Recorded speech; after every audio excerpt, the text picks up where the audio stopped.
नमस्कार दोस्तों। अब राजस्थान में लव जिहाद और जबरन धर्मांतरण पर कठोर सजा का प्रावधान होगा। राजस्थान में कल हुई कैबिनेट की बैठक में इस कानून के प्रस्ताव को मंजूरी मिल गई है। अगले विधानसभा सत्र में सरकार इसे बिल पेश करेगी। इस बैठक में 9 नई नीतियों को भी स्वीकृति दी गई है। इसके अलावा SC/ST वर्ग के लिए जमीन के कन्वर्जन को सरल बनाने तथा 7वें वेतन आयोग के गठन और भरतपुर तथा बीकानेर में विकास प्राधिकरण के गठन जैसे कई महत्वपूर्ण निर्णय लिए गए हैं। हालांकि इस बैठक में भी किरोड़ी लाल मीणा अनुपस्थित रहे। में बढ़ते हैं अगली खबर की तरफ। राजस्थान की जयपुर में संजय सर्किल थाना पुलिस ने लॉरेंस बिश्नोई और रोहित गोदारा गैंग के 3 सदस्यों को गिरफ्तार किया है। बदमाशों के कब्जे से 2 देसी कट्टे और 2 जिंदा कारतूस भी बरामद किए हैं। एक महिला सदस्य को भी गिरफ्तार किया गया है। महिला सदस्य उन्हें टास्क देती थी, इसके साथ ही जेल का खर्चा भी उठाती थी। अलग अलग जेल में बंद गैंगस्टर तक संदेश पहुंचाती थी। पुलिस ने इससे पहले भी 4 सदस्यों को गिरफ्तार किया था। संजय सर्किल थाना पुलिस ने अब तक गैंग के 7 लोगों को गिरफ्तार कर चुकी है। पढ़ते हैं अगली खबर की तरफ। राजस्थान के कोटा में भ्रष्टाचार निरोधक ब्यूरो यानी ACB की टीम ने कार्रवाई करते हुए बूंदी जिले के केशोरायपाटन में बड़ी कार्रवाई की, जहां जयपुर विद्युत वितरण निगम लिमिटेड के एक टेक्नीशियन व उसके दलाल को रिश्वत लेते गिरफ्तार किया। दलाल ने कृषि कनेक्शन जारी करने के बदले 15,000 रुपये की रिश्वत ली थी, जिसे ACB की टीम ने बरामद कर लिया। राजस्थान में डिजिटल अरेस्ट की घटनाएं बढ़ती ही जा रही हैं। 5 दिन में डिजिटल अरेस्ट कर 1,84,00,000 रुपए ठगे। बैंक भेजकर चेक से करवाए ट्रांजैक्शन। निजी कंपनी के एक रिटायर्ड व्यक्ति से ठगों ने डिजिटल अरेस्ट कर लिया और 1,84,00,000 रुपए ठग लिए। पीड़ित ने अब मामला दर्ज करवाया है। जोधपुर के एक निजी क्षेत्र की कंपनी से रिटायर्ड व्यक्ति को 5 दिन तक इन्होंने डिजिटल अरेस्ट करने का मामला दर्ज करवाया। पीड़ित ने शनिवार को इस बनाड़ थाने में मामला दर्ज करवाया। थाना अधिकारी प्रेमदान रत्नू के अनुसार पीड़ित को ट्राई का अधिकारी बनकर बदमाशों ने फोन कर डिजिटल अरेस्ट कर लिया था। सीकर में 5 वर्ष पूर्व हुए ऑनर किलिंग के मामले यानी बेटी व उसके प्रेमी को जान से पीट कर मारने के मामले में पिता को फांसी तथा अन्य 10 लोगों को आजीवन कारावास की सजा न्यायालय ने सुनाई है। सजा में मुख्य आधार घर में लगे CCTV कैमरे में साफ देखा जा सकता है कि पीट कर हत्या की गई है। आया तो ऑनर किलिंग का उसमें देखिए 2019 में मुलजिम राम गोपाल द्वारा अपनी पुत्री से फ़ोन करवा के जो उसके मुलजिमान जो दूसरा मृतक था उसे प्रेम प्रसंग के चलते उनको फ़ोन करके बुलाया और 22/10/2019 की रात्रि को SR पेट्रोल पंप से उनको अपहरण वहाँ से करवाया। अपहरण करने के बाद में उनके दोनों को अपने घर ले गया और अन्य जो मुलजिमान इसके सहयोगी थे, जो रिश्तेदार थे, जो जानकार थे, उनको बुलाया और सारी रात कार से पीट की निर्मम हत्या कर दी। हत्या करने के बाद में इनकी लाश को जीण माता की जो सुनसान जगह है वहाँ पर मंडोली रोड पे इसको डाल दिया और साक्ष्य छुपाने के लिए एक झूठी FIR इसने दर्ज करवा दी। जब परिवादी बलदेव राम को इस तथ्य की जानकारी हुई तो वो CCTV फुटेज देखने के लिए SR पेट्रोल पंप पर गया और वहाँ जाकर के जब उसने उसके भाई का अपहरण करने की और जो मृतक का गणपत है और प्रेम उसकी सूचना मिली तो संबंधित थाने राणौरी में इस संबंध में FIR दर्ज करवाई।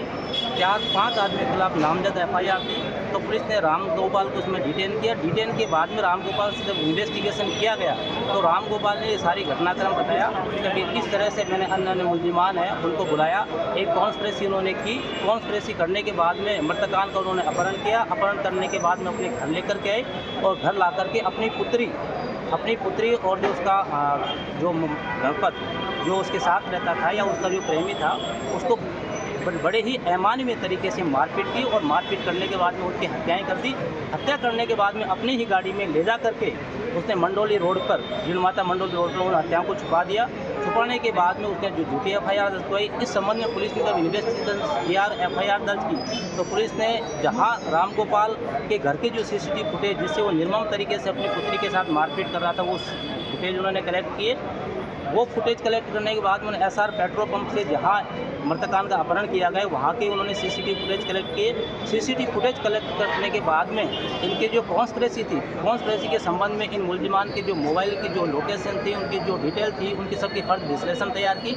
और विश्लेषण तैयार करने के बाद में इन जो मुलजिमान थे, इन सबका जो आरोप में हत्या करने में शामिल थे, उन सबको गिरफ्तार किया। और गिरफ्तार करने के बाद में 14 मुलजिमान के खिलाफ आरोप पत्र न्यायालय में पेश किया। दौरान अनवीक्षा 67 गवाहान की इस 69 गवाहान के इसमें बयान लिखबद्ध हुए और 270 दस्तावेज इसमें प्रदर्शित करवाए, जिसके अंदर घटनास्थल के सीसीटीवी फुटेज भी शामिल थे। दोनों पक्षों की बहस सुनने के बाद में आज माननीय न्यायालय एडीजे अपर जिला एवं सत्र न्यायाधीश क्रम संख्या 1 सीकर के विद्वान न्यायाधीश श्रीमान महेंद्र प्रताप सिंह जी बेनीवाल ने निर्णय सुनाते हुए आरोपी राम गोपाल को इस जघन्य हत्याकांड के लिए डेथ सेंटेंस दिया है, मृत्युदंड की सज़ा से दंडित किया है। जो अन्य आरोपी जो इन दोनों हत्याओं के लिए जिम्मेदार थे, उनको 302, 364, 120B, 201, 149 सपटित 302 में आजीवन कारावास की सज़ा से दंडित किया है और अलग अलग अर्थदंड से उनको दंडित किया है। 50,000 से लेकर के 20,000 रुपये तक अलग अलग धाराओं में इनको दंडित किया है। इसके अलावा 3 जो आरोपी थे जो घटना में शामिल थे, लेकिन साक्ष्य के अभाव में उनको दोषमुक्त किया गया है, जिसके अंदर महेंद्र गुर्जर है, महेंद्र चोपड़ा है, एक छोटू राम है, जिनके खिलाफ पर्याप्त साक्ष्य नहीं आ पाई थी। इस कारण बाकी जो मुलजिमान है, राम गोपाल है, इसको मृत्युदंड की सज़ा से दंडित किया है। नंदलाल उर्फ नंदकार, बीरबल, सोहनलाल मदन चांदीवाल, महादेव, संदीप गुर्जर, बाबूलाल उर्फ हरनेक सिंह, परशुराम, महेंद्र चौधरी, इन सभी को 302 के धाराओं में आजीवन कारावास की सज़ा से दंडित करके साथ में अर्थदंड से दंडित और किया। माननीय न्यायालय का निर्णय विधि सम्मत है। परिवादी पक्ष और हम पूरी तरह से न्यायालय के निर्णय से संतुष्ट हैं। नाम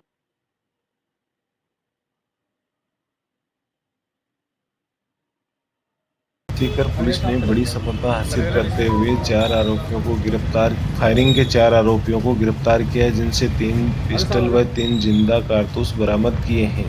सीकर पुलिस अधीक्षक ने प्रेस कॉन्फ्रेंस आयोजित कर बताया कि हाल ही में जाजोद इलाके में हुई फायरिंग के मामले में इन आरोपियों को गिरफ्तार किया गया, जिसके बाद से इनसे हथियारों की बरामदगी की गई। नवंबर को जाजोद थाना क्षेत्र के अंदर ढालियावास स्टैंड के पास एक घटना कारित हुई थी। उसके अंदर 2 मोटरसाइकिल पे कुछ लड़के आए और उन्होंने एक राम अवतार करके एक लड़का था, उसके ऊपर उन्होंने फायरिंग चालू करी। 7-8 उन्होंने राउंड उसमें फायर किए। फायर करने के बाद में वो वहाँ से फरार हो गए। दिन दहाड़े घटना थी, क्षेत्र में थोड़ा दहशत का माहौल था, तो SHO साहब और CO साहब के नेतृत्व में एक टीम का गठित किया गया। एडिशनल SP साहब ने उसका सुपरविजन किया।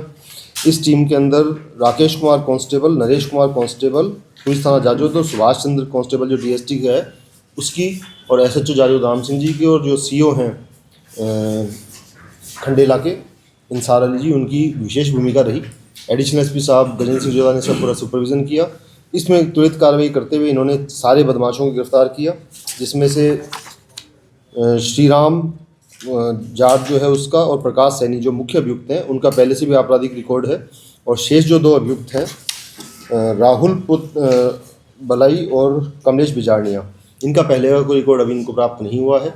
इन्होंने हथियार कहाँ से खरीदे, किससे लेके आए, कब लेके आए, उसके बारे में अभी विस्तृत अनुसंधान कर रहे हैं। हल्का प्रारंभिक अनुसंधान में कुछ तथ्य सामने आए, इसका विस्तृत अनुसंधान किया जाएगा, इसकी जड़ तक पहुंचा जाएगा जहां से हथियार लेके आए, और इनको पूरा गिरफ्तार करके इनसे 3 पिस्टल और 3 जिंदा कारतूस इन्होंने बरामद किए। आपस में ये पहले साथ काम करते थे। अब अभियुक्तों का तो कहना है कि शायद कोई पारिवारिक रंजिश थी और पहले कोई मुकदमे को लेकर भी था। श्रीमाधोपुर साइड का कोई मुकदमा था, उसको लेकर भी, और अभी कोई फैमिली को भी इन्होंने कमेंट किए थे। दूसरा इंस्टाग्राम के ऊपर भी एक दूसरे के ऊपर कमेंट करते रहते थे। ये बेसिक रंजिश का कारण इसमें था। तो उस दिन भी ऐसा हुआ था कि इन्होंने पूछा कि हिम्मत है तो आ जा, तो सोमला में चौक पे बैठा हूँ, आके दिखाओ, इस तरह से उन्होंने चैलेंज किया और उसके अंदर उन्होंने आके फिर फायरिंग करी है। इसके अंदर 2 अभियुक्त जो हैं उन पे कोई मामला पहले के मुकदमे नहीं, पहले के मुकदमे नहीं, तो पहले से मुकदमे, एक तो कमलेश, इन दोनों पहले से मुकदमे, एक तो श्रीराम के पास और प्रकाश कुमार सैनी, इन दोनों के पहले से मुकदमे हैं। जिन पे पहले से मुकदमे, क्या इन्होंने उनको मोटिवेट किया है, कुछ ऐसी बात भी सामने आई? इनके साथी हैं, सगा भाई है, एक तो श्रीराम का सगा भाई है, तो एक तो श्रीराम का सगा भाई और बाकी साथ उठ के बैठे के इनकी, तो उसके साथ इनके आ गए ये लोग। पर जो घटना थी उसमें 7-8 राउंड फायर करना ग्रामीण क्षेत्र में बड़ी बात होती है। एक बार पूरे क्षेत्र में ऐसा लगता है क्या दहशत का माहौल बन जाता है। अवैध आग्नेयास्त्रों के विरुद्ध, क्योंकि फायरिंग की घटनाएं नीमका थाना क्षेत्र में भी और सीकर क्षेत्र में भी पिछले कुछ समय में सामने आई थी, तो हमने सभी एसएचओ निर्देशित किया था। अभी तक अभियान अभी जारी है। अभी जैसे चूंकि ये महीना खत्म हो रहा है, तो इसके अंदर, इस अभियान के अंदर इन्होंने अब तक 3 पिस्टल, 1 रिवॉल्वर, 5 देसी कट्टे, 1 बंदूक, कुल 10 हथियार और 13 कारतूस इन्होंने जब्त किए हैं अभी कुछ दिनों में, जिसमें थाना जाजोद का ये जो 3 हथियारों की कार्रवाई है, ये जाजोद में ही पहले एक कारतूस एक उससे जब्त किया गया था। दादिया के अंदर 1 बंदूक जब्त की गई थी। सदर सीकर के अंदर 1 रिवॉल्वर, 1 देसी कट्टा और 3 कारतूस जब्त किए गए थे। थाना जीण माता में 1 देसी कट्टा जब्त किया गया था। गोकुलपुरा के अंदर 1 देसी कट्टा और 2 कारतूस जब्त किए गए थे। रानोली के अंदर 1 देसी कट्टा और 3 कारतूस जब्त किए गए थे और कोतवाली के अंदर 1 देसी कट्टा और 2 कारतूस जब्त किए गए थे। सर, ये जो जाजोद में हथियार जब्त हुए हैं, ये हथियार एक्टिंग में है, कितने पहले भी इसका इस्तेमाल हुआ है? कुछ ये अभी तक की हमने में सामने आएगा। एक तो इन्होंने 1-1.5 महीना पहले खरीदा था और एक जस्ट 1 दिन पहले ये खरीद के लाए थे। तो ये क्या पहले के चले हुए हैं, यहाँ चले थे उससे पहले के कुछ? अभी तक तो ये सामने है कि 1-1.5 महीना पहले इन्होंने खरीदा था जस्ट अभी, और एक तो 1 दिन पहले खरीद के लाए थे हथियार। तो फाइट तीनों से हुई थी। हाँ, तीनों से। तीनों से पहले